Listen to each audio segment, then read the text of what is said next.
Hey guys, welcome to the Concealed Carry Podcast. You got Matthew and me here with you this afternoon/evening, depending on what part of the country you are in. Probably evening time for Matthew. Thank you for taking away from your evening to do this with me. Yeah, I go to bed at around 8 in the evening, so So we better get this, done on time. I watch Johnny Carson and then I go to sleep.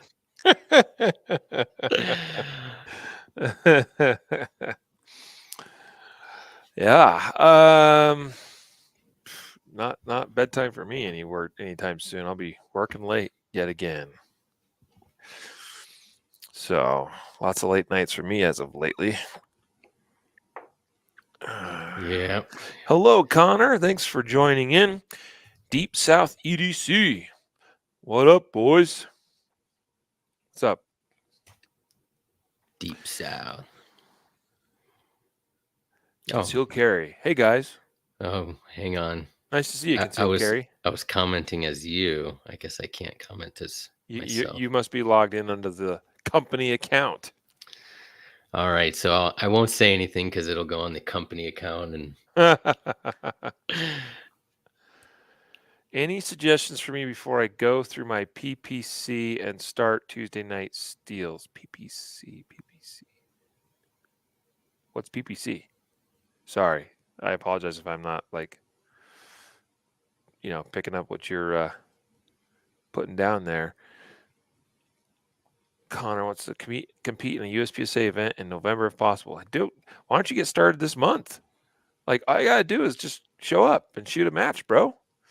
Hello, Guy from Oklahoma, site of the 2022 Guardian Conference for the second year in a row. Oh, practical pistol course. Okay, all right. Okay. Actually, that makes kind of sense now. Yeah, see, Deep South. See, I wondered if he was saying something about a pistol caliber carbine and he just misspelled it. That's why that's kind of where my brain went. But I was like, well, I don't know if that's what he's saying or not here. PCC versus PPC. Bro, seriously, Connor, just show up and shoot a match, dude. Like, roll up with whatever gear you've got on, okay? As long as the club allows appendix carry draw, like, just do it. Because I know you carry appendix. At least last time I checked, you did. So you got your holster, you got your gun. Have a mag pouch or two. You probably want to have two. But yeah, man, just go do it. All right. We're going to do the podcast. Today is a news and gear reviews episode, so lots to cover and talk about. So I think without further ado, let's get started with the recorded audio part of the show. In other words, the part that goes out to our podcast feed. All right. Here we go. In 3, 2, 1. This is the Concealed Carry Podcast, Season 7, Episode 8.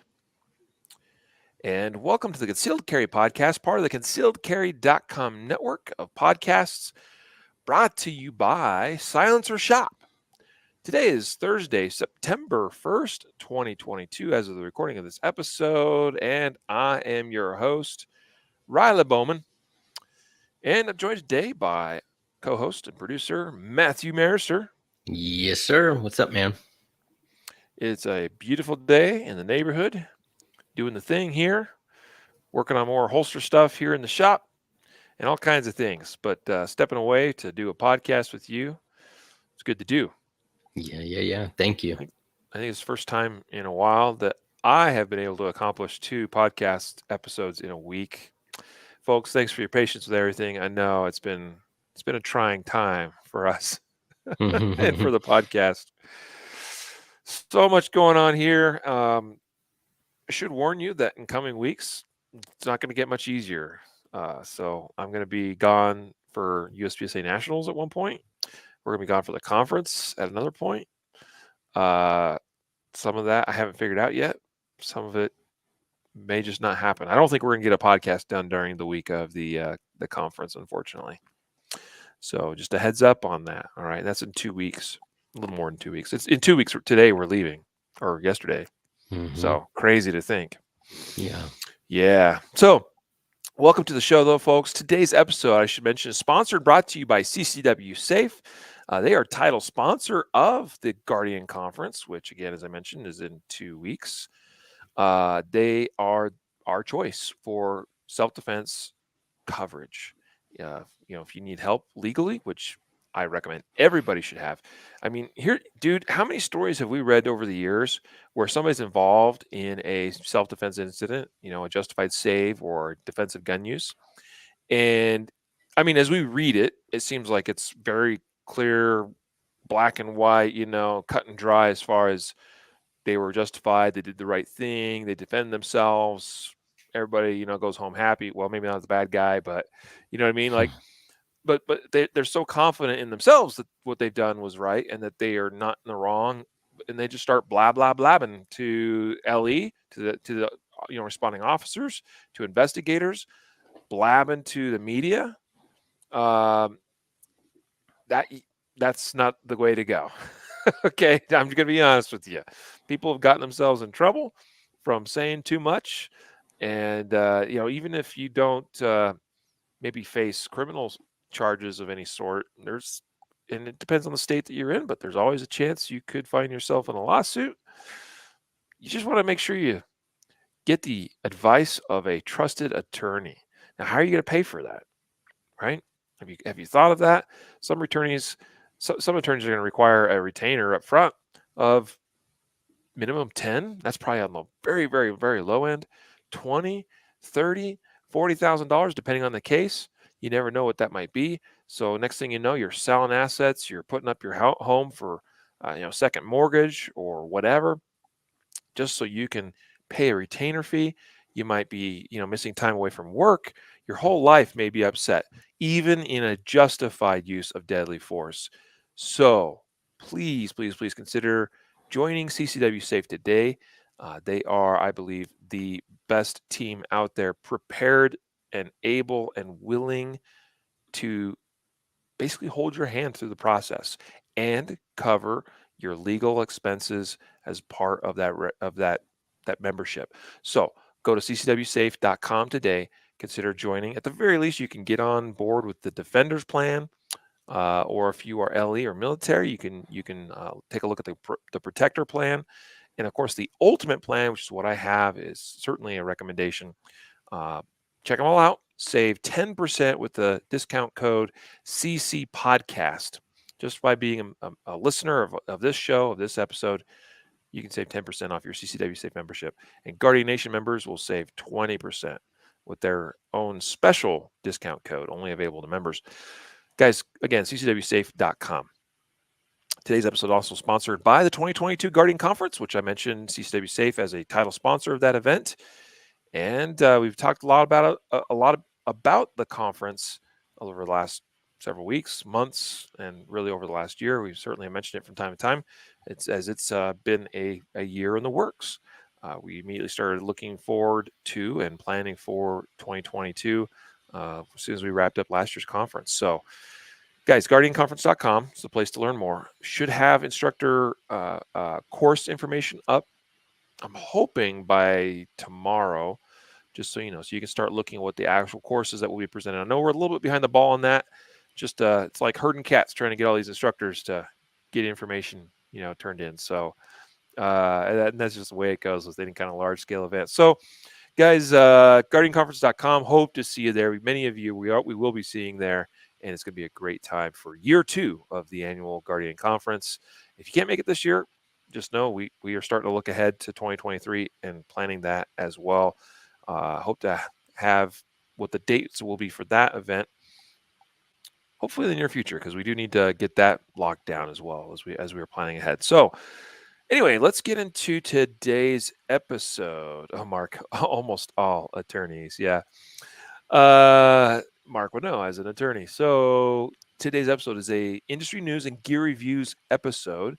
So we're going to cover industry news with you and also provide a couple of gear reviews towards the end of the show as well. So you want to stick around for that so you can hear what those are. And let's get into our first news story. Okay, so in fact, 3 new kind of big gun releases in the last week or so from Sig Sauer, Springfield Armory, and Smith Wesson. In fact, the title of today's episode is 3 New Guns Everybody's Talking About. And that's true. Like there's been a lot of chatter in recent days and recent week or so about some of these guns and well, ultimately all of these guns now at this point. Some have been out just a little bit longer than others. Some are, in fact, I think, well, I haven't seen the Smith & Wesson, the new Smith & Wesson out yet, although it may be. I just maybe didn't see it. But I have seen the new Springfield Armory gun is already available to buy. The new Sig Sauer gun is already able to be bought. They are out there, so you can go pick a couple of these up already if you choose to. So what's up first? Sig Sauer P365X Macro. This just came out, like I mentioned, from Sig. This is essentially the P365 XL length slide with two integrated ports at the muzzle end to help with recoil reduction. From some tests I've heard from people that I know, they have said that there was a noticeable difference for them in shooting this gun with that setup. So that's always good to know and good to hear. But basically XL P365 length, but it's a whole new grip module.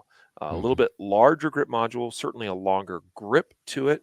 This is a 17 round capacity, so 17 plus 1, 9mm, built on the P365 platform. Has a true Picatinny rail. It's relatively short, but it actually has a true rail on it now, so no longer do you have to use a proprietary, if you want to have a weapon-mounted light on it, for instance. We're up till now, you had to use something that was actually designed for the proprietary SIG rail that was on the P365 since the get-go. Comes with the flat trigger or straight trigger. It's already optics ready, so it's got an optics cut with a plate installed over that until such time you were ready to put an optic on it. I imagine will be a winner. I mean, here's the thing, Matthew. With stuff like that, or with stuff like this, people are instantly like, well, doesn't this defeat the purpose of the P365 in the first place? It was meant to be this small gun, and they came up with a slightly larger version of that small gun, and now they come up with an even larger version of that relatively small gun. And here's the thing: if you go to a website like handgunhero.com, where you can actually compare guns side by side, dimensions, you can even overlay them. If you take the P365X macro and overlay it onto even a compact size P320, but certainly if you're going apples to apples in terms of capacity, 17 and 17 rounds, so you could do even the full size P320 and the overlay on top of that the P365X macro, you'll see it's still a good amount smaller than a P320. I also really like the way the P365 system operates, the trigger system, everything about it. I mean, it's a much more efficiently built gun, partly because it was built from the ground up. If you'll recall, the P320 was sort of adapted from the previously, I don't know if I would say it's failed. I mean, they sold a good number of them, but they stopped making the P250 a number of years ago. The P250, of course, was a double action only, hammer fired, polymer grip moduled pistol. And it didn't, really take off in a major way. And they basically repurposed a lot of that project and turned that into the P320. So the P365, in fact, that was the comment I made to Phil Strader when the P365 first came out. I remember chatting with him and being like, hey, if you could go back and do it all again with respect to this P320, anything that, from the P365 that you would, that you've learned and that you would do this differently in the P320. It's like, oh yeah, like that the P365 is essentially what the P320 should have been. The way it's designed internally, all of that. So yeah, except for the P365 is obviously, a little bit more miniature sized. I'm paraphrasing, that was a conversation from 4 or 5, whatever years ago, whenever the P365 came out. It's been a while, but that was kind of the idea. And so this is sort of coming full circle from, where that whole thing started. And here we've got really you got a whole family of firearms now in the P365 family. You've got everything from a true micro compact gun to something more intermediate size to something more or less full size, but it's still very, very small. So what does that mean? Well, I carry a pretty much a full size P320 on a near daily basis. I'm actually carrying the 365 XL today, but yesterday I was carrying a full size P320. If I could still have 17+1 rounds in a smaller package, well, it's going to conceal better. It's got more grip to hold on to. I already shoot the 365 XL better than I do the standard 365. I can only assume that the X macro is going to be a bit easier to shoot than the XL because of, a little bit larger size, a little bit larger grip and all of that. So if it's easier to conceal than a full size 320 that I already like and already do carry, well, it's got my interest peaked, I will admit. Yeah. I'm the same. I'm right there with you, man. Like, the thing that I like about these, that they expanded or added the capacity, but didn't have to make the grip any wider, because for somebody, I have smaller hands, so that's something that is a consideration, right? Being able to manipulate all the controls and stuff on the gun, and certainly some people prefer a thinner grip. And it's almost like it's not a single stack with grip, but it's thin like that. And I thought it was pretty cool. I noticed, I also went to that Handgun Hero and kind of did the overlay, and I noticed the beaver tail or back strap area is a little different on the macro. So maybe that also maybe changes the placement of the hand on the back strap a little bit and stuff. But yeah, I think this is cool as long as we don't have to wait for, dealers aren't out of stock for 2 years before we can get our hands on one. That'd be pretty neat to get one. Well, I can tell you, I was looking on Osage County Guns just this morning, and they have them in stock for $7.99. So if you, I mean, maybe they don't now, but right. A few hours ago they had them in stock. $7.99. I can't remember what was the actual projected MSRP of the X Macro. I forgot that number. It might be the $7.99. I don't recall. But I mean, if you want one badly enough for a sweet $800, you can go order one from Osage County Guns, have it sent to your dealer of choice. Go pick it up. Of course, assuming it's legal in your jurisdiction, in your state, whatnot. Sure. I know some of you Californians. Sorry, that's probably a non-issue or not an option. But yeah, there's something to be said about width of the gun, and I don't have the science of it totally figured out yet. But I think there's a combination of width of gun as well as how wide the footprint is inside the waistband. There's I mean, obviously, we know anything that's bigger is obviously going to just be bigger. But it's like I put the XL in my pants, in my waistband, in my Lexington holster, and do the same thing with a 320. I mean, it's very noticeable. Even when I'm running the, I'll show you. I'm pulling out my mag right here. This is a 15 round P365 mag. That's what I'm carrying and concealing with today. That's not actually. I overlaid. I saw online somebody had posted an image of the 15 round P365 XL on top of the X Macro, and the X Macro is basically about the same size with the, comparing those two. And I was like, ooh, that's interesting. You're getting the 2 more rounds in almost the same size of something that I carry actually pretty regularly in the 15 round configuration. And so that kind of was, a little bit eye opening in that regard. And yeah, so there's something to be said about size, about thickness. It's noticeably it's different to carry the P365 XL compared to a full size 320. I don't mind full size 320. I can carry it, but not everybody can. So this might allow some folks to carry the gun they want as far as capacity or shootability or whatever that is in a in a smaller package than what we previously could do. Yeah. So very cool.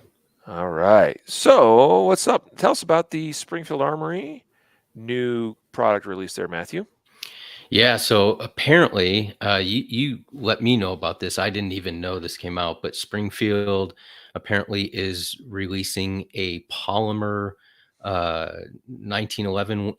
Apparently, does it have an aluminum uh, fire control unit? Am I reading that correctly? Well, yeah, this is so basically what Springfield's coming out with is a copy of the Staccato. Hmm. And the Staccato pistols are basically a grip module style gun. Hmm. So they have kind of a frame, if you will, that's really more akin to what we'd consider to be a fire control unit these days, with a plastic grip module that you attached on in the case of like a Staccato or STI 2011 style gun. So this is essentially a copy of that.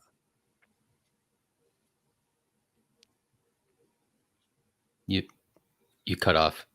Oh, okay. Let me re-say that. And I guess I'll have to edit this. I'm not sure what happened. Um, so the original P3 or excuse me, geez. So basically, what you have is the Springfield Armory is the new gun, which is called the Prodigy, by the way. This is the 1911 DS series gun called the Prodigy. It's basically a copy of the Staccato. Mhm. And the STI, which was rebranded as Staccato, they came out with the 2011s a number of years ago now, and basically what that is you've got a fire control unit, a frame of sorts, the part that's actually serialized, and there's the actual grip is more like a grip module in today's world. Like we think of P320s having a grip module, 365s have a grip module, some of the other competitors out there in the Palmer striker fired world use the concept of like a FCU with or some kind of internal frame along with a grip module. And that's basically how a Staccato is constructed as well. So the Springfield Armory here is just bringing a new competitor into that space, a Staccato copy, if you will. Right, right. Yeah, and I think that's pretty cool. I know some people are like, oh, well, this company's already doing it. Why, But I think variety or options are always good for the consumer. And Springfield Armory, I don't own any Springfield Armory uh, pistols. All right, I'm gonna tell you that. But I know that certain models are known for reliability, and if this turns out to be a reliable 1911 that's comparable, to the Staccato, then I mean that's better for the consumer, right? And so yeah, I think that's pretty cool. Yeah. A couple things here. Number one, I think it's always great to have competition in the space. Um, Hopefully that makes everybody better in some regard, right? Staccato, part of their rebranding a number of years ago from STI, like one time they were more focused on the competition handgun market, and now you see in the last few years a big swing for them to more of the civilian and especially law enforcement uh, uh, side of things, right? More of a defensive or tactical role, and we see more and more agencies approving or even issuing Staccato pistols for duty use. And they've proven themselves to be a pretty solid, reliable platform. But one of the downsides is they're kind of spendy, right? So I mean, you're talking for like a Staccato P, for instance, which is one of the more popular models, basically a similar sized gun to. I mean, you got basically a 4.25 inch and a 5 inch version of this Springfield Prodigy, and Staccato has some similar models. Well, you're basically talking somewhere in the $2,300 to $2,500 range for those Staccato pistols. That's no small change, right? Mhm. It looks like this new Springfield Armory Prodigy is in the $1,500 ballpark, possibly even less, street price. And I was online this morning on Gun Broker again, and I saw some of these Springfield Prodigies, including one I could have bought right now for $1,500. And so that this gets me a Staccato like a 2011 like, and I know Springfield doesn't probably want it called that. I get that. And 2011, to be clear, is actually a trademarked name by Staccato. They actually own the rights to that, so that's why you don't ever see any other uh, uh, manufacturer that makes similar type pistols, because there's a few of them out there, just none that make it quite as mainstream, if you will, as like Staccato, let's say, and apparently what Springfield's going after. But nobody calls them 2011s, at least officially, because they would be infringing on that trademark. So in this case, Springfield refers to this as a 1911 DS, I assume for double stack, and the actual name is the Prodigy. Optics ready, by the way, so they got an optics cut, and that's not exactly the easiest thing to do in the 1911, 2011 world. Plenty of other makers have tried that and failed, or at least had some failures and some lessons learned from different optics cuts and mounting solutions. In the case of putting red dots on 1911 style slides, but Springfield seems to have their own solution for that. But that could be a potential, failure point there. So we'll have to see how that holds up. Obviously, reliability is always an issue. Everybody wants, a reliable tool. And I imagine, this is something that you'll see people wanting to carry. Officers maybe even wanting to use this on duty. And so it should be a reliable, effective tool. The price tag being basically $1,000 or almost $1,000 less than the very apparent competitor they're going after here is going to be very compelling, I think, for a lot of people. The good news is word on the street and word from people that I trust is that in recent years, it seems that Springfield has made some improvements in terms of their quality and quality control. So that's always good to see. And they've always generally done pretty well with their 1911s that they're also well known for. I think that there was a time that, like, there's certain eras of Springfield Armory 1911s that people kind of want because they're known for better quality at certain times. But in recent years, it seems like they've been doing pretty good in that regard. And hopefully this is not too much out of their wheelhouse, as they've been building 1911s forever. A double stack 1911 should be doable, I would think. Sure. So pretty cool looking gun. I think the price tag is very compelling, and I'll be honest, I kind of want to get my hands on one of these. So I've been thinking about wanting to get my hands on a Staccato too, but $1,000 less. It's very compelling to me. Next up, we have a new release. This just came out in the last 24 or 48 hours. Smith Wesson announcing a M&P M2.0 metal series pistol. So they've been known for their M&P pistols for a number of years. Of course, they came out with the original M&P 9s and 40s and 45s. Decade plus ago. And then, of course, came out the M2.0, the second generation of those, which has had some pretty good improvements. And now we are adding a metal frame option to the M&P pistols from Smith & Wesson. These, frankly, they look really cool. They kind of come in a gray color scheme of some kind. The frame itself is made from aluminum. So these are going to be a little bit heavier than the polymer version of these pistols, which has its pluses and minuses. Plus is it's probably going to be a little bit softer shooting, a little bit less recoil on the gun. But obviously downside is some people might not like that extra weight in terms of carrying the gun. I mentioned carrying a full-size 320, and I carry basically a 320 X5 on a regular basis, which is a 40-plus ounce gun. The new metal series M&P pistols are coming in, it says, at 30 ounces. So that's a whole 10 to 12 ounces less than the gun I carry a lot of the time. Yeah. So I wouldn't sweat at that at all. Really good looking gun. People seem to be, wanting to move towards metal frames or metal grip modules. I mean, yes, Sig Sauer came out with the AXG series in the P320s, a year or two ago. You've got Walter that, came out with several years ago now with the metal frame series as well of their PPQ pistols and the Q5 and Q4 pistols. I guess I should say steel frame, right? They call those the SF series. So those are actually steel frame, whereas these new Smith and Wesson and Sig Sauer ones are aluminum. I should say I wasn't too surprised. I mean, I was like, oh wow, look at this, kind of came out of nowhere. But as soon as I saw it, it made sense because they just came out that little subcompact or micro compact, uh,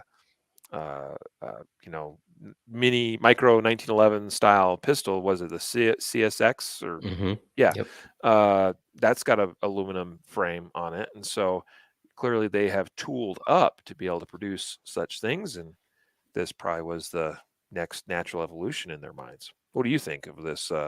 This was sort of like, we've gone full circle, Matthew, in the last several decades, from metal frame guns to polymer became the way, the truth, and the way we do it, right? And now we're swinging back towards metal frames, apparently. Yeah, I mean, I think that's with anything, right? Like you stick around long enough, and the old becomes something new. And if I'm a marketer, right? Like I'm saying people like the 2.0, and but they don't like a polymer gun. So how can we get them to get the 2.0? How can we sell them a 2.0? Well, let's make it in a metal frame gun, and there you go. You just widen the pool for everybody. So Yeah. I think it's probably smart. I think there's some probably performance things that some people might find, but we're living in a time where like concealed carry guns or guns for concealed carry, you have wide range of like so many different options, and Yeah. it's pretty good, pretty cool. Yeah. So everybody's really trying to find ways to differentiate themselves. A couple final details on this metal series from Smith and Wesson.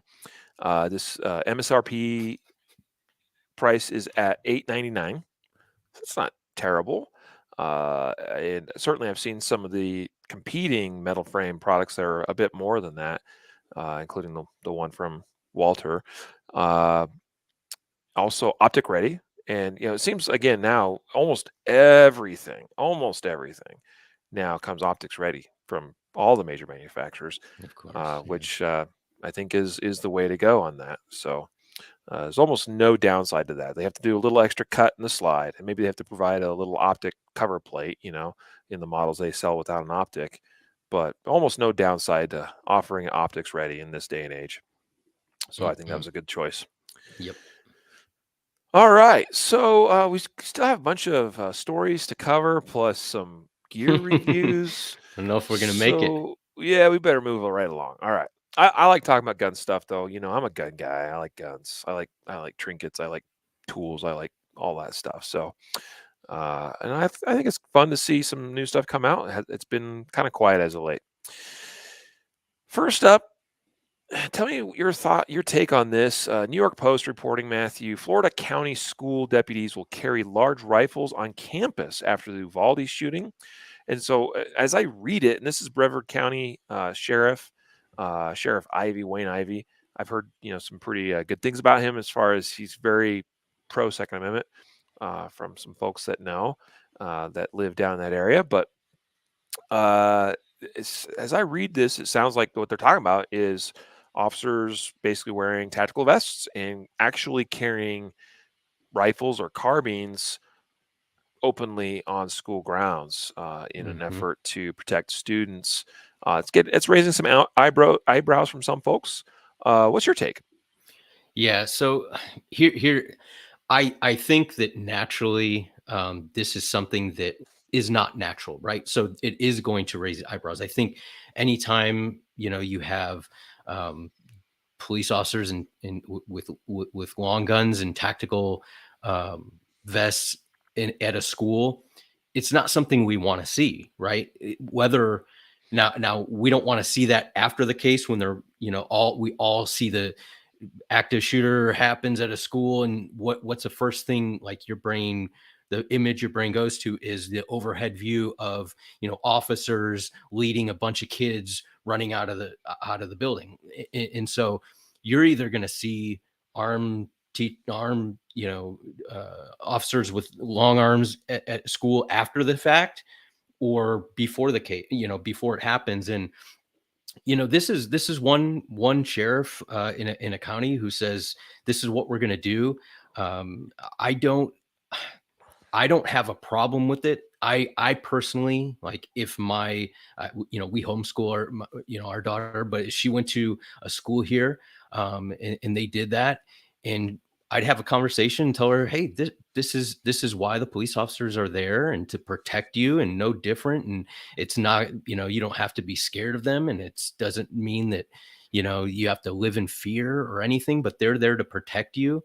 And I think that's, we can say all we want, well, we shouldn't have to do this, and we should, but I don't, nobody balks at seeing armed people armed with long guns at an airport, or anywhere else. So Well, I think, I should say they don't now, and I think part of the reason why is because that's become more normalized. yeah, yeah, and here's, I was reading one comment from here, and the sheriff was addressing kind of this question, and it said, would the presence of long guns in schools be questioned? And somebody asked the sheriff, will kids feel like they're inside an Israeli airport? Unless, so the sheriff said his response was simple. He said, when's the last time you heard about somebody shooting up an Israeli airport? You haven't. And the reason is that they're better prepared. And whether Yeah. that's true or not, I don't follow Israeli crime statistics or anything. But I personally, I can only speak for myself. I would feel more comfortable having uh, armed resource officer there, whether they have a long gun or not, than just saying, hey, we're gonna stop the bad guy with hugs and kisses, and yeah, Yeah. that's my take. Yeah. I mean, Yeah, I mean, I look at it from again the normalization aspect. And we could debate the law enforcement versus citizens carrying guns, because I think there is a debate there to be had. And that's actually the one piece about this that is a bit frustrating to me. Is it's like, well, you know, since Uvalde especially, there's been quite a bit more talk on both sides of the gun issue about, well, we should have, arguably less so on the anti-gun side because they just want to, more gun control. But I have, I've seen the argument made in a bipartisan fashion that, like, hey, we can and should have, or should at least consider having, more school resource officers, more police presence on school campuses, because that would, hey, then we can combat that violence, hopefully more effectively more quickly. But what frustrates me is the conversation that isn't had about trusting the people we trust the most already, which is the teachers, mhm. right? To be a part of that solution, right? And I know, and we got some other stories here, and we're going to kind of have. I think we're going to, lump a lot of this together because it's all kind of part of the same discussion to some extent. Uh, but I mean, people will say, look, not so many teachers, whatever percent teachers don't, like, I think one of the articles we got coming up, we'll requote it here in a minute. So a certain percent of teachers don't want, necessarily to have to carry a gun to school, kind of thing. And I'm like, look, I'm not asking that 60% or whatever it is, or maybe 70% of teachers to carry a gun. I'm not asking those ones to. Okay. And some will argue, it shouldn't be their job, or teachers shouldn't be expected to be, the heroes, the rescuers, or whatever it is. And it's like, well, the sad truth and reality is we have already seen numerous examples, both successful and also unsuccessful. Parktown comes to mind, or not Parkland. not Parkland. Sorry, I was thinking of. I was mixing things in my brain. Um, in New Jersey, I'm drawing a the blank. elementary school shooting, like 10 years ago, almost now. I'm drawing Sandy Hook, Sandy Hook. Thank you. That was in New Jersey, right? Or Connecticut. Connecticut. Some. Anyway, sorry. The brain is kind of mushed all of a sudden. But anyway, Sandy Hook, right? I think it was one of the teachers or principal or school administrator, whatever, like, actually, pleaded with the shooter in that case, and it was unsuccessful, right? So like they made a brave, courageous choice to try to intervene. Other successful instances, well, I guess even Parkland, I guess, also had a teacher that was shot that was trying to take action, right? We've got successful instances of teachers that have rushed after the shooter, that have confronted them, that have tried to talk them down, and have succeeded in doing so, right? And so it goes both ways. And the point is that there's teachers already out there that are already, whether they're wired biologically, psychologically, whatever, or they just have the right makeup that they're already willing to step up and to try to protect and defend their school and their students, right? Like those are the teachers, I think, like the ones that want to, Mm-hmm. right? And maybe not even all those teachers that I'm referring to right now would necessarily want to carry a gun, but I promise you, there are teachers that want to have that option, right? And the truth is we're lucky if we can have one full-time SRO dedicated to a school. And most schools don't have full-time SRO dedicated to schools. Mm-hmm. Most are shared. Some don't have one at all. And so what's better? One, if that, dedicated SRO to a school, or like maybe your school has 100 faculty and 4 or 5 of them are willing to carry a gun Yeah. and want to do so and want that option. Well, that's 4 or 5 people, not just one. Like that, it's all about having more options on the playing field. And that's the conversation that isn't really being had. I mean, it's being had by some folks in some groups. And again, some of the stories we have also in our outline today are covering this as well. Yeah, I think that's what you're saying is true, and that's why I kind of said this is one county in Florida, and I think every sheriff or if it's in a municipality, that police chief has to look at the schools that they're responsible for and say, what's the best strategy for us? Do we have the resources to put an officer, a decent officer, right? Not one that's a year from retirement and we're just trying to find a place for him and we stick him at a school. But can we appropriately staff a school with officers that are trained and that are willing and able to do the job? If not, maybe we look to asking for there's citizen patrols, there's citizen, we have crime watch where citizens go and get training from the police. I mean, so I think the problem is people are throwing one solution for everything and saying, oh, well, that's not going to work.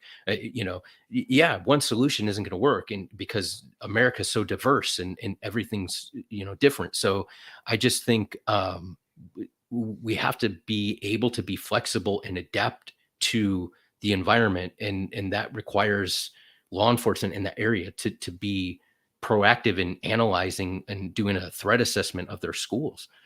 Mm-hmm. Yeah. The other thing, talking about this normalization concept, I was thinking about how in my own family's world, all my kids know I carry a gun on a daily basis, and it is such a normal part of their life and a normal part of my life that it's just normal, right? It doesn't. It's not on their minds all the time. Uh, they're not even thinking about that all the time. Like it comes up, we have conversations, we have discussions, we talk about guns and gun safety. Of course, I educate my kids in that regard. But the act of me carrying a gun is normal in our household, including within the household. I mean, I get up in the morning, I get dressed, the gun goes on me. When I go to bed, the gun comes off of me. There's few exceptions where I'm walking around without a gun. That's just become my lifestyle, and it's become their lifestyle. And they know they're protected. They know that I'll defend them. I think that's reassuring to them. The younger ones tend to make more of the comments like, "Yeah, and Daddy, if the bad guy comes, you'll stop them, kind of thing, or you'll shoot them, And it's like, yeah, exactly. Like if the bad guy comes, if, and they're not really, they're not saying that with a worried tone of voice. They're saying that as an acknowledgement that dad will protect me. I am safe here, right? And we live in a society now that has become softer than it was in previous generations, where guns and shooting and hunting was a more common part of everyday Americans' lives. And so now all of a sudden you talk about, well, we're going to have armed security or armed guards or armed cops wandering the school, maybe even with rifles. And whoa, um, it, but perhaps more of that should be. I mean, I know we don't want to necessarily have to feel like we're in this militaristic society, but guns are just a tool. Like as Common Clay on YouTube here, has commented a minute ago, carrying a gun is another form or tool for protection, just like first aid, and it can be normal and accepted and okay and more supported. Yeah. Anyway, Agree, man. so some of the stories we got here. So why don't we go through these kind of rapid fire? Because again, some related things. But why don't you kind of you feel free to jump in here and mention maybe some of the high points or maybe some of the different perspectives or whatever it is that some of these other things are talking about. So for instance, we got an article from bearingarms.com, Colorado teachers arming up to protect students. You put this in the outline. So tell us about that real quick in the context of what we've already been discussing. Yeah, sorry, that article just closed on me. I'm trying to reopen it. Well, while you're getting that back open, most of this is quoting an interview that Cam Edwards from Bearing Arms did with Laura Carno, who is still a virtual friend. I haven't met her, I don't think. Maybe I did meet her one time in person. She lives in Colorado. I live in Colorado. I follow her and see her stuff, and she does good work with an organization known as Faster. And they do a lot of great training that's teacher focused, administrator. It's for teachers and administrators of schools. So it's a pretty intensive multi-day training program that teachers and school staff can go through. According to the article here, 37 of the state's 178 school districts already have armed school staff. And by that, I think that's saying school staff and not just SROs. Mm-hmm. And there are likely other districts that have had staff undergo training outside of the instruction offered by Faster Colorado. Carno says that more than a dozen other districts have reached out to her since Uvalde, because again, I mean, we're looking at Uvalde, we're seeing the failures, we're wondering, what else and what more can we do to protect our children? Yeah. So what's your input on this? Yeah, I put this in there. This kind of ties into the next story, talking about like how many states actually offer. I think offer training for to arm, or a path to arm teachers who want to be armed. I think the issue is that people don't really realize. They know that there's gun-free zones around schools, right? School gun-free zones and stuff. But many states do offer programs for teachers that want to step up and be a difference maker in a tragedy like that, right? And to try to limit the amount of damage a shooter can do. And in this article on Bearing Arms about Colorado, it was they interviewed and were speaking to a specific teacher, and just basically along the lines that we've been talking about, like many teachers want to be armed. They carry guns while they're not teaching, and so they've already trained, they've already taken that responsibility, that step of responsibility to say like, okay, I'm going to learn how to use the gun, I'm going to be legal with it, I'm going to understand use of force and all this stuff, and then they get to the gate of the school. There's not a program for them to be able to carry, and now they're disarmed. And it's not about, well, I don't get paid enough to protect your kids. It's, dude, I want to protect myself and your kids. Like I do this on a normal daily basis and so this is something that I want to do.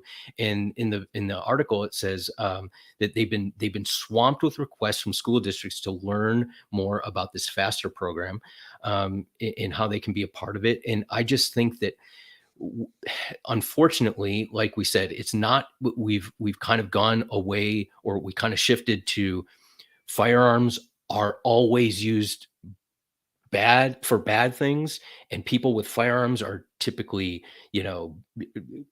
just waiting to use it to shoot someone, and so just the idea of having armed law enforcement officers or teachers is like, oh wait, we got to take a step back. But th- that's not reality. That's not the reality that most, I mean, obviously I'm preaching to the choir here, but most people that are armed and carry a firearm for self-defense never shoot it in self-defense. They never pointed at people. They don't threaten people. They're law-abiding citizen, so it's just, I think the perception needs to change.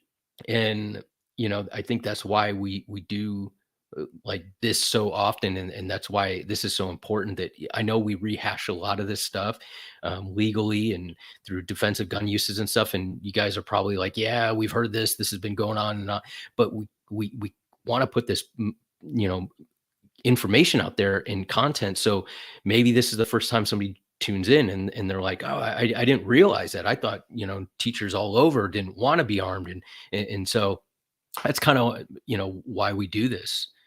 Mhm. Yeah, I agree, man. Yeah, good stuff there. By the way, folks, of course, you can always check the show notes of each episode of the podcast, and especially when we do these episodes where we're covering news stories, we always try to make sure the links for those are included in the show notes. And certainly, you'll see the links of today's episode in this episode's show notes. And if you don't know where to find the show notes in your podcast player application or whatever on your phone or computer or whatnot, you can always go to our website, concealedcarry.com, check our articles there and filter by podcast as the topic, if you will, and see all of our podcast episodes and find the episode there, and you'll see all the show notes and the links and everything right there. All right, so next up, I'm covering now, jumping over to this story, Matthew. It's actually an article written by. Oh wait, I got out of order here. Sorry, hang on. So talking actually real quick about this story from the Carolina Journal. So again, a related subject. Madison County, North Carolina Sheriff Buddy Harwood has announced that 6 schools in the county will have a locked-up semi-automatic rifle, along with ammunition. Of course, you would expect to, I would think, and equipment to break through a barricaded door. And this is getting, again, from certain people or groups, some pushback. Oh, we're going to have a semi-automatic rifle, which really means probably an AR-15. Safe, locked up in the school. And there was a quote here, from the sheriff. He said, "I hate that we've come to a place in our nation where I've got to put a safe in our schools and lock that safe up for my deputies to be able to acquire an AR-15." Yeah, well, I don't know. I don't know why that's. I mean, yeah, I hate it too. I mean, because we all hate the fact that these kinds of violent acts occur and have occurred. None of us wish for that to be the case, but we know we live in a world where there's always been bad people, that do terrible things, and that we have to be able to defend ourselves. That's all there's to it. This is certainly less extreme than the example from Florida. Mm-hmm. Right.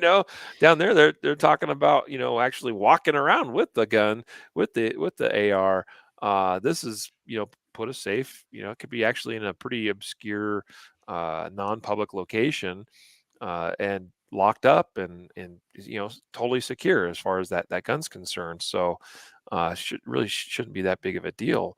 And it certainly gives another tool that can be used that is, I mean, I'd much rather fight with a rifle than with my sidearm.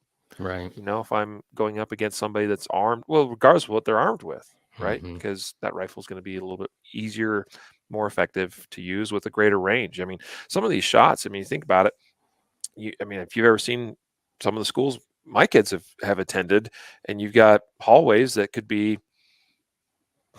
dang near 100 yards long in some cases, Sure. long shots that I'd rather make with a rifle than with a pistol if I had that option. So I think this is great, and it shouldn't be controversial at all, and they should get it done. Speaking of my friend Laura Carno, she's quoted in this article as well, saying Mhm. they are their own first responders. Rural school districts are the early adopters because they are often 30 minutes or more from law enforcement. And again, talking just about different options, training, and so on about, that we can implement to help support our schools in their security and in their safety. And that's so true. I mean, those that are actually on those school grounds are the first responders. The actual LEOs that show up responding to a call, they're really the second responders. And that's true of so many cases. That's Yeah. true of concealed carriers that get involved in incidents and have to defend themselves. You are your own first responder.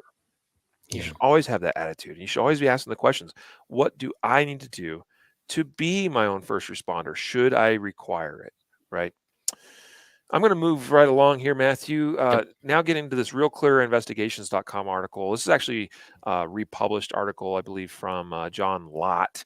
And he's talking about how the FBI undercounts armed citizen responders to mass killers and how the media plays along with that. And I've got a related article that we've appended to this, which is actually a reminder that, hey, we did this big, it's actually been, 4 years ago this September, where we published the article, Armed Citizens Are Successful 94% of the Time at Active Shooter Events.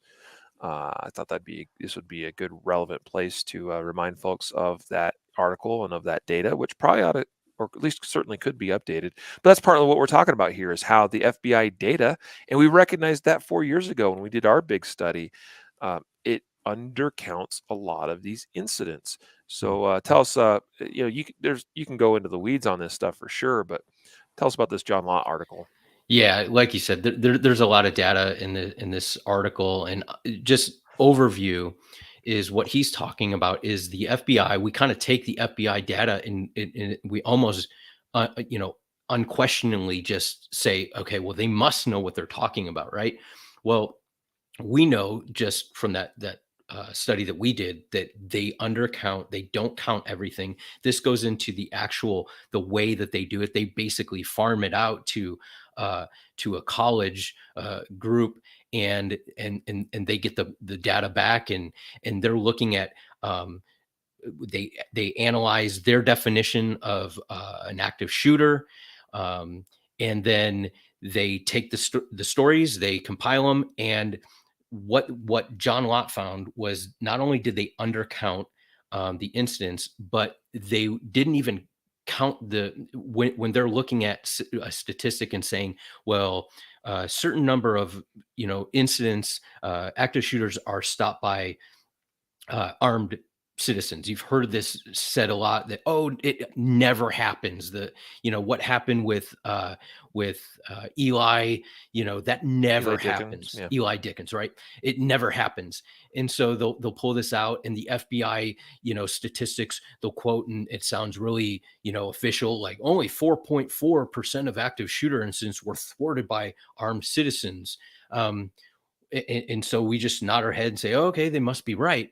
Well, not only are they undercounting the number of incidents, but they've taken situations where a citizen has, a active shooter starts shooting people, armed citizen engages or stops them, but doesn't kill them, and they take off, right? The shooter takes off and is later apprehended by police. You would assume, and nobody else is killed at that active killing site, right? You would think that would be something that they would say, yes, that's a case that we'll put a check mark for, a citizen intervened and stopped an active shooter. Nope, that goes to, will law enforcement stop that? Well, not really.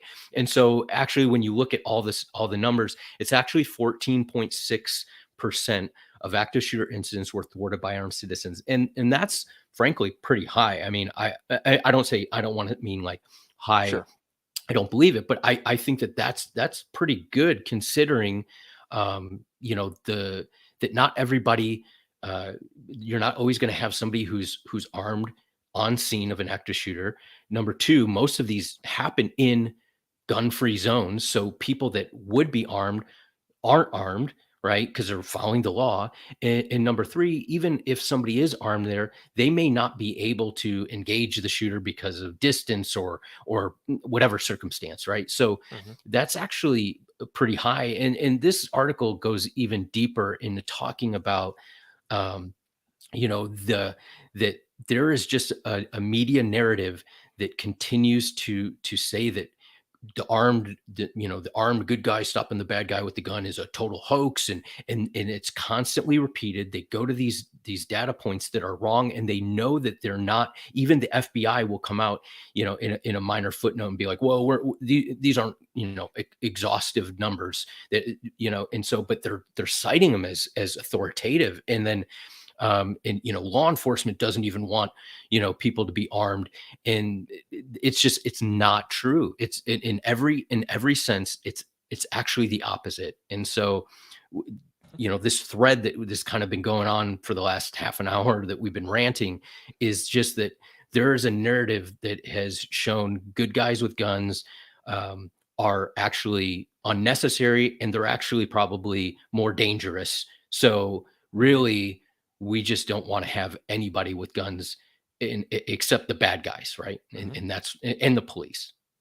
Okay, but this is why I chose to reshare our study from 4 years ago, which, by the way, at that time, what we did is we took the FBI data, we took John Lott's organization's data, we put that all together, and we tried to draw our own conclusions from that as well. And in fact, quoting from our write up, Jacob did the final publication of this 4 years ago. And it says here that now, while John Lott's team did talk about the overall success rate of armed citizens, which you just requoted Matthew as saying it was 14, the corrected uh, number is 14.6% of the time armed citizens are successful. But again, quoting from our article 4 years ago, while they talked about that success rate of armed citizens against active shooter incidents in the US, they failed to consider the most important variable we feel, which was opportunities presented to an armed citizen where they might have made a difference. Now, the challenge here is there's obviously some assumptions made because we don't know with certainty all the there may have been other incidents where armed citizens may have been present and we don't know of those. But our big takeaway from the study 4 years ago was that when there is an armed citizen present that we know about, statistically speaking, they are successful 94% of the time in successfully stopping active shooters. And that we feel is a much better representation of what the reality is. If you can have armed citizens or anybody that's armed, a good guy with a gun. I know it's the cliche statement now. It takes to stop a bad guy with a gun is a good guy with a gun, and it's been overused and anyway. But that's when we have an armed citizen present at an active killing. Okay, 94% success rate. As I think that was out of 33 incidents that we, knew of at the time in 2018. That's pretty dang significant, Mhm. right? And to my knowledge, there hasn't been in an active killer situation a good guy with a gun that's ever wounded or killed an innocent in that. And so, like, there's good questions Mark is raising on the Facebook comments here, while we're doing this live, and talking about liability and NDs and innocents that might be struck from whether I think this was addressing the whole arming staff and teachers and things in schools and whatnot. Certainly important stuff we need to consider, right? That certainly could happen. Liability is a thing, insurance is a thing, and so on and so forth. Those are important for sure, and those are all actual risks. However, the reality is, out of known active killing events where armed citizens have been the difference maker, I am not aware of a recorded incident where another good guy got hurt by I'm talking armed citizen using deadly force. Now we are aware of the incident in Colorado. Was that last year, last June, where the good guy was shot by police that was responding. And even that is a very, very, very rare event. And we've broken that one down. But anyway, I wanted to highlight that and remind folks of our article, Armed Citizens Are Successful 94% of the Time at Active Shooter Events from 4 years ago. And it's been on my mind lately, actually, about trying to go back and refresh that and update the data, although that'd be another. We've had people ask. Yeah. That'd be times. another, big project. And we've got lots of big projects right now. So anyway, good stuff, my man. A couple more things I want to highlight. Gun control groups pressure credit card companies again to circumvent Constitution. Matthew, you wrote this up on concealedcarry.com. I hope you don't mind. I'm gonna just because of time, I'm gonna run through this. Yep. Basically, what we have are some gun control groups, Guns Down America and Gifford's group, putting pressure on credit card companies to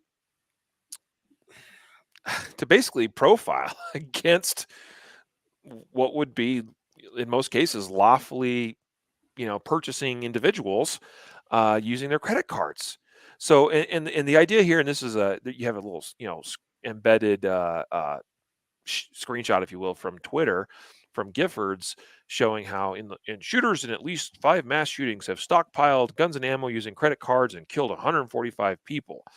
And some of the numbers that have been quoted is that in 2012, the Aurora theater shooting suspect, or I just, convicted now, obviously, but he charged $9,000 on credit cards to purchase his guns, ammo, and body armor in just 2 months.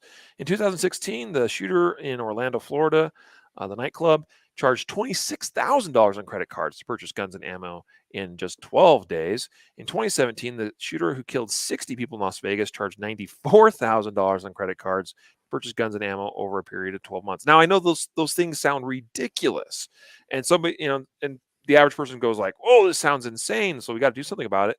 And so the pressure is being put on credit card companies to do something about it, because we might actually thwart some shootings or something. Number one, I think that is a far-fetched plan. And number two, I mean, there's going to be legitimate people that are profiled against and are restricted from making purchases that they lawfully may do so, because things are going to get flagged. Mm-hmm. You just know, it's going to happen. Yeah, and they're not even asking like, "Hey, don't let them use it." They're saying, "If you see, we want to categorize any purchases at gun shops as a separate category, not sporting goods, but a separate category. And if you see a certain number of a certain dollar amount or a certain number of charges, it's not just like don't allow them to buy it. It's you need to notify law enforcement." And so this triggers something, and now we've already got people warmed up to red flag laws. We've been working on that, and so now what's the next logical step? Well, yeah, red flag laws. Yeah, we're okay with that now, and now if we see people making certain charges, we'll let law enforcement know. Well, they'll push back, but eventually you keep trying, and people will be like, I think that's reasonable, and all of a sudden now you got people on watch lists, and who's that? That was my like. I don't even understand how this works. So I make a couple, 6 ammo purchases in, 2 weeks. And all of a sudden, like the FBI stops me in a hot stop on the street. Like, what are you doing? Stockpiling ammunition. It's like, dude, I'm going to a class. Like, all right, teach classes, like what? It's crazy. Yeah, and it certainly could flag certain individuals that, again, make purchases for completely legitimate reasons, because to the average person, and certainly the anti-gun grabber folks, even just buying a case of ammo, 1,000 rounds, would sound insane to them. But without understanding the context that you could go through 1,000 rounds in a weekend 2-day class in many of your higher round count classes. I have certainly done. In fact, I went through a class a couple years ago. I went through, I guess it was in 3 days, but it's still a weekend class. I went through almost 1,800 rounds. Had to buy, and take 2 cases of ammo. An arsenal. That's what you always hear. I know. Police found an arsenal. They had 6 guns and 2,000, rounds of ammunition. An arsenal. And it's like, okay. Yeah. So we see some very, major problems with such thinking, and I don't know what we can do about this, but certainly we have anti-gun organizations pushing for this. So on the flip side of that, we should have organizations that are pushing back and being on the side of credit card companies is saying, look, like you don't want to be in the middle of this. Like let, let's allow Americans to be Americans. Yeah. So this would be. I mean, I've certainly have made purchases that would possibly run the risk of being flagged. So. And those are very reasonable purchases, based on the particular needs I had at the time. All right. Polymer 80 ordered to pay millions to the District of Columbia. So another article here from bearingarms.com. I'm not going to spend a ton of time on this, but you guys should know. Okay. So a lawsuit filed by DC Attorney General Carl Racine against Polymer 80 in June 2020 has been they've reached a legal settlement in that case.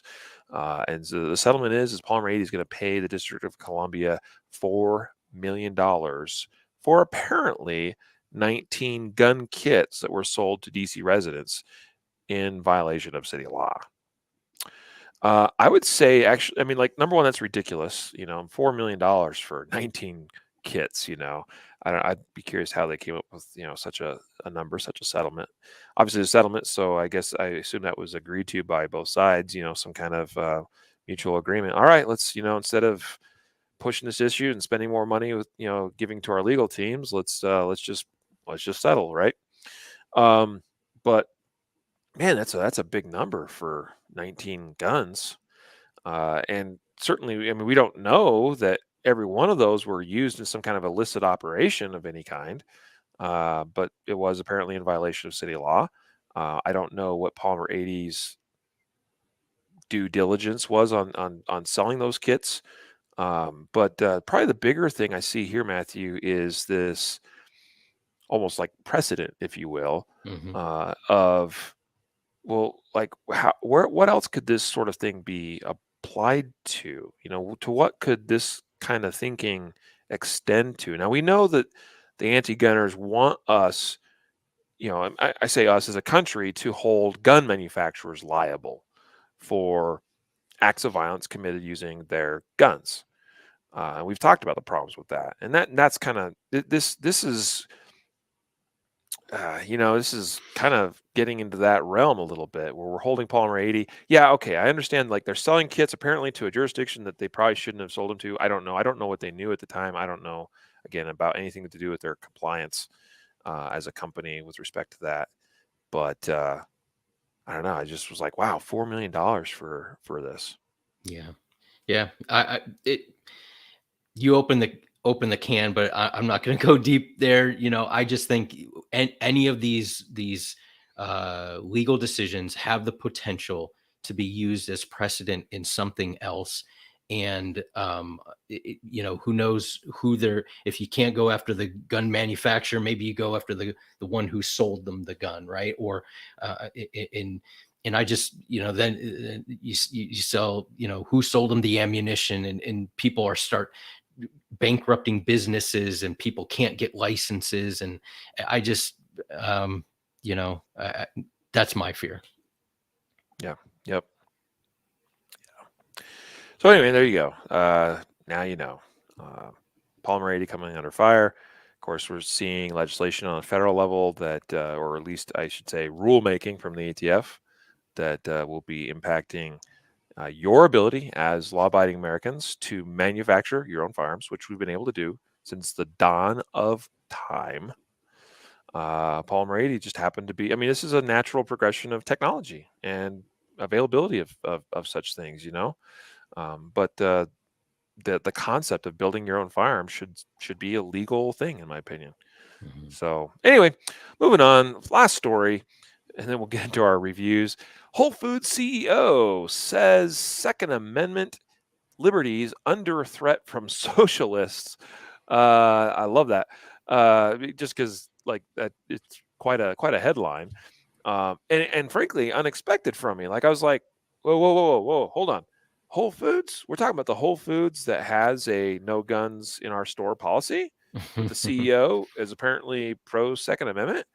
And like I read this article like word for word. Sometimes I had to skim things just because of everything we go through, but I was like, whoa, I got to learn more about this. And Whole Foods CEO John Mackey, who apparently is going to retire here soon from his status as CEO, and I guess I don't know if he's like retiring in life, as far as like not working anymore, or just retiring as the CEO of Whole Foods. But apparently, he has since about 2009 been stopped up as far as like the board of directors of Whole Foods has, they made it very clear that he needed to keep his mouth shut about certain things, and he said he went along with it. Um, and here's a quote from him: "My concern is that I feel like socialists are taking over. They're marching through the institutions. They're taking over education. It looks like they've taken over a lot of the corporations. It looks like they've taken over the military, and it's just continuing. I'm a capitalist at heart, and I believe in liberty and capitalism. Those are my twin values. And I feel like, with the way freedom of speech is today, the movement on gun control, a lot of the liberties that I've taken for granted most of my life, I think are under threat." Now, this is not meant to be, a debate on capitalism versus socialism versus whatever, or even the point of our discussion of this today. But what I appreciate is that you have the Whole Foods CEO saying that he supports the Second Amendment and that he sees threats against the Second Amendment, which definitely is the case. And the last line he said there is that a lot of the liberties that I've taken for granted most of my life, I think are under threat. And that is true. How many of us have taken our liberties for granted? And I think we could all, if we're all being honest, there's probably, whether maybe not right now, but maybe at some point or whatever it is, like, could we do more to fight for our rights, fight for the Second Amendment? I think we could, right? So I took that as a personal, like, call out to me. I read that as like, oh man, what have I taken for granted, and what now is under threat because we've not, stood up for our rights probably as effectively as we otherwise could have in recent history. Yeah, yeah, I'm not going to say everything. I know we're short, and I'm not going to go into everything I would want to say about this. But I will say that he talks in this article about basically. He says he muzzled himself. He personally, restricted what he said since 2009, and I think that is telling in our society.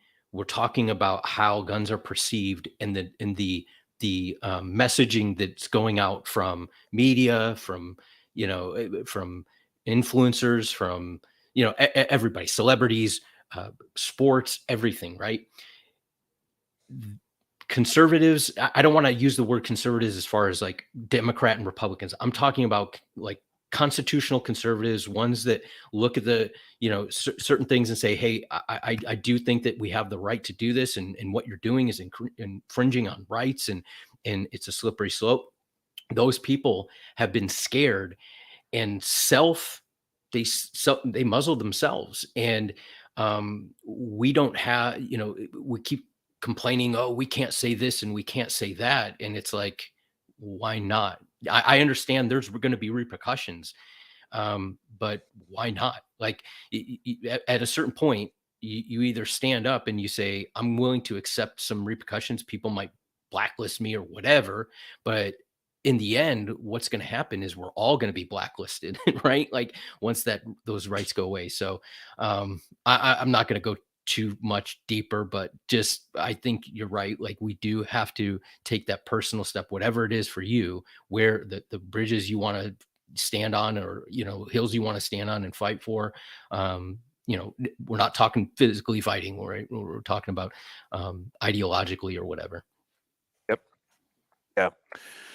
It'll be interesting to see if anything John Mackey does in the future with his newfound freedom. I mean, he talks about how he's got a lot more to say, and he plans to be more vocal in the future because he'll no longer be, as he said, quote unquote, muzzled by the board as the CEO of Whole Foods. So I saw a comment here from somebody saying, Wonder if Whole Foods is losing enough business because their no gun policy all of a sudden. I actually don't think that's the case.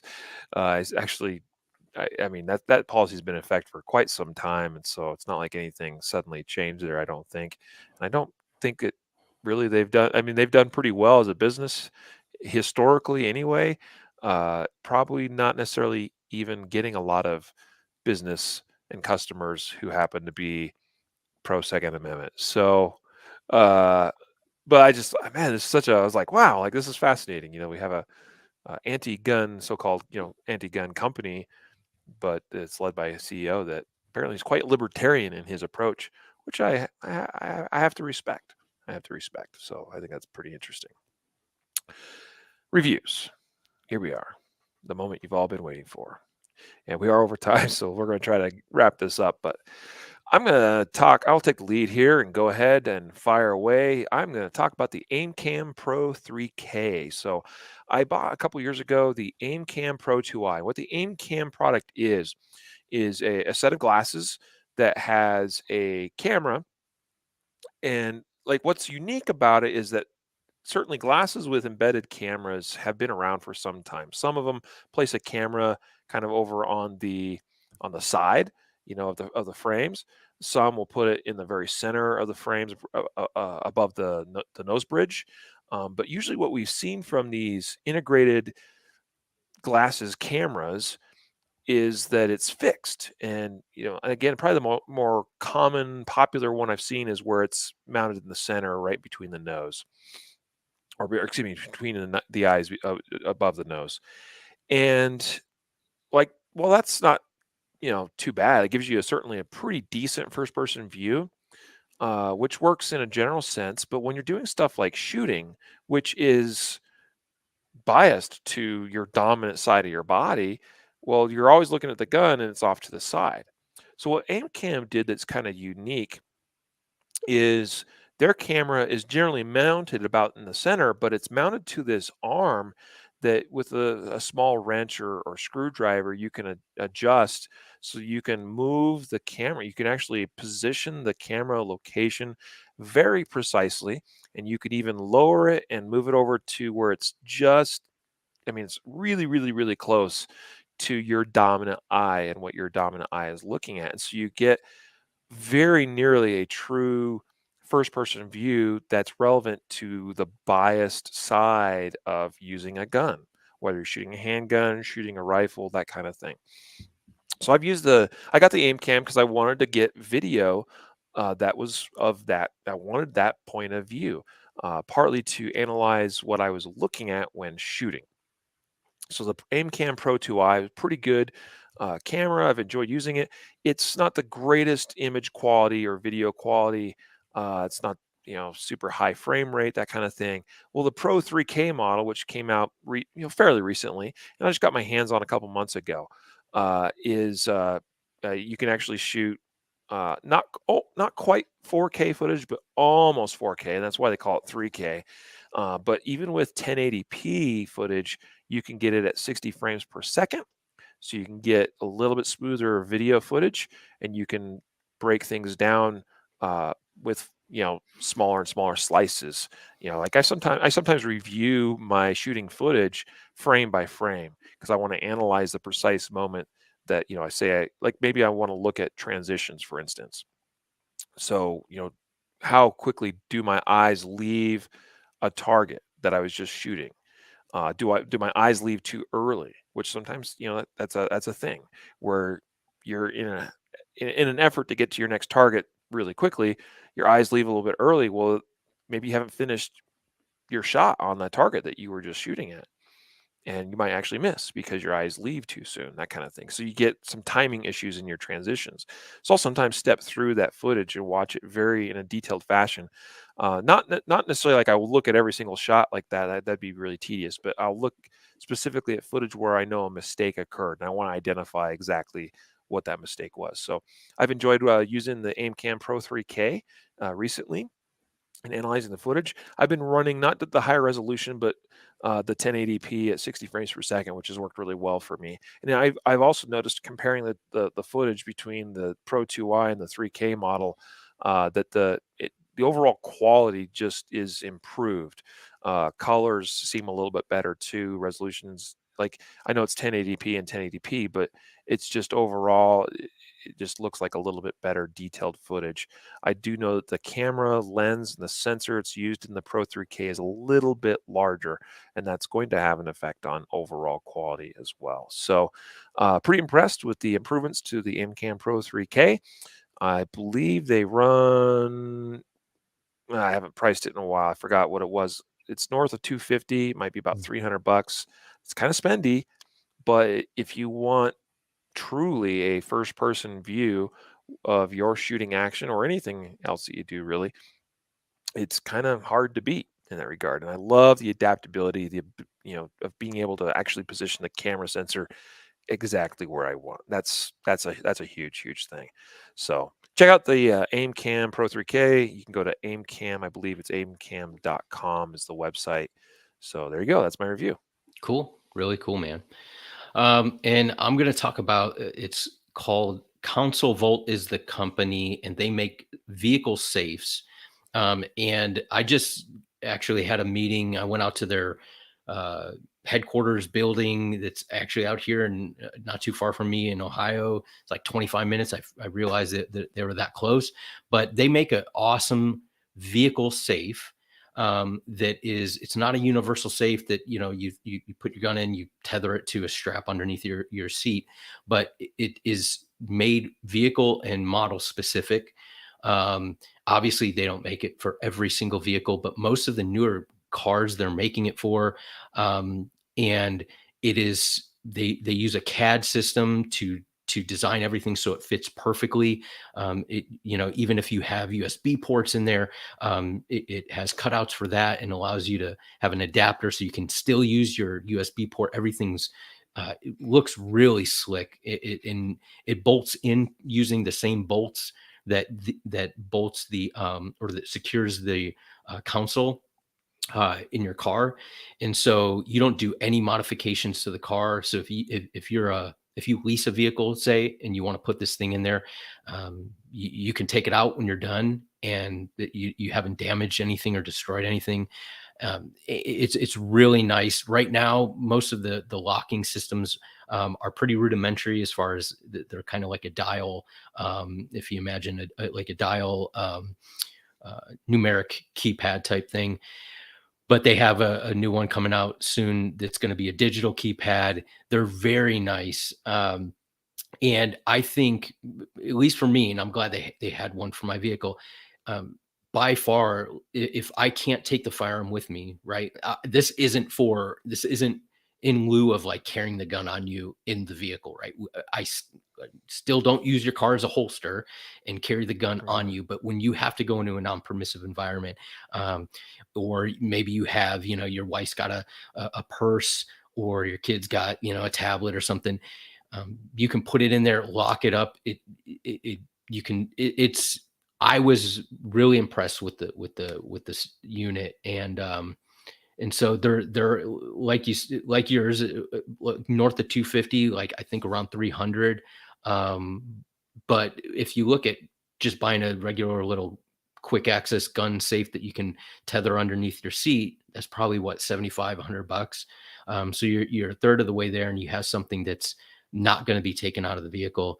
And so I would check it out if you have a newer vehicle, or some of them even go back to like 2016 models, but it's Council Vault. I always pronounce it like council. It's Console Vault. Console. Yeah, Console. CONSOLE Vault .com. Yeah.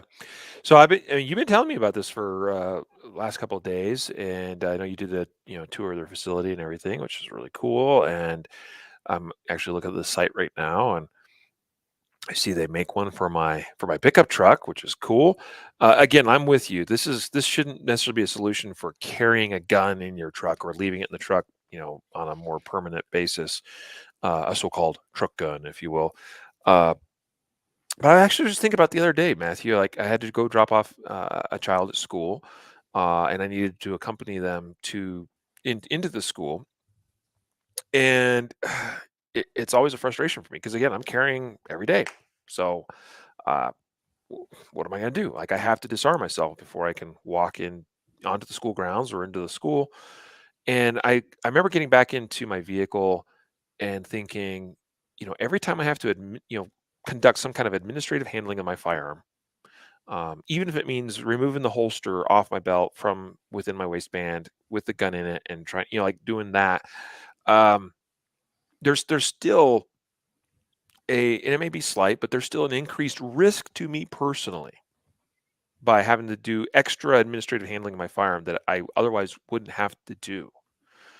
And by the law stating that I can't be on school grounds with my firearm, uh, it increases my personal risk, but does absolutely nothing in terms of protecting anybody else, right? As a law-abiding person, like I'm not a threat to anybody. I'm not there to hurt anybody. I'm not going to break the law. If I was intent on breaking the law, I'd ignore the law in the first place. So I'd carry a gun on school grounds anyway. And because I can't be on school grounds carrying a gun as a pretty highly trained and skilled shooter, I can't be there to do anything to protect myself, my child, or other people on school grounds. And so the Right. only thing the law serves to do in that kind of specific example is increase my own personal risk. And then of course there's always the chance that, and I've got like a little vault that has to be cabled to the frame of a seat, and that's not as like I love how these console vaults are like integrated into the vehicle as part of the the console or the center dash. Or like I was looking at I got a 2012 F350, and I've got the front middle seat that can fold down, and they have an option for an under middle bench seat safe. That's awesome. Yeah, That's awesome. and Ford, they actually make, like, if you order a factory like add-on through Ford, they're the ones who make that for Ford. So they do a lot of that kind Nice. of stuff. So yeah, Super cool, man. Appreciate you bringing that to our attention and sharing your review today. sure. So, folks, it's time to wrap it up. It's been a longer episode than we would have probably planned initially, but we had a lot of stuff. I told Matthew, don't let me talk about any one thing for too long because we have so much. You failed. You're fired. Producer man, you're out. I'm out. I've got your replacement. I got a stack of resumes right here. Anyway, all right, guys, it's been fun. I hope you enjoyed the episode here today. As always, you can find us, of course, at concealedcarry.com. You can find podcast information at podcast.concealedcarry.com. You can contact us at podcast@concealedcarry.com. Today's episode sponsors ccwsafe.com and the guardianconference.com. So guardianconference.com is the website there. Thanks so much for being here. Thanks for watching, listening, doing whatever it is, wherever you are. We hope you are safe. We hope you are well. And we remind you to train right, train often, and train safe so you can fight hard, fight fast, and fight true. Take care.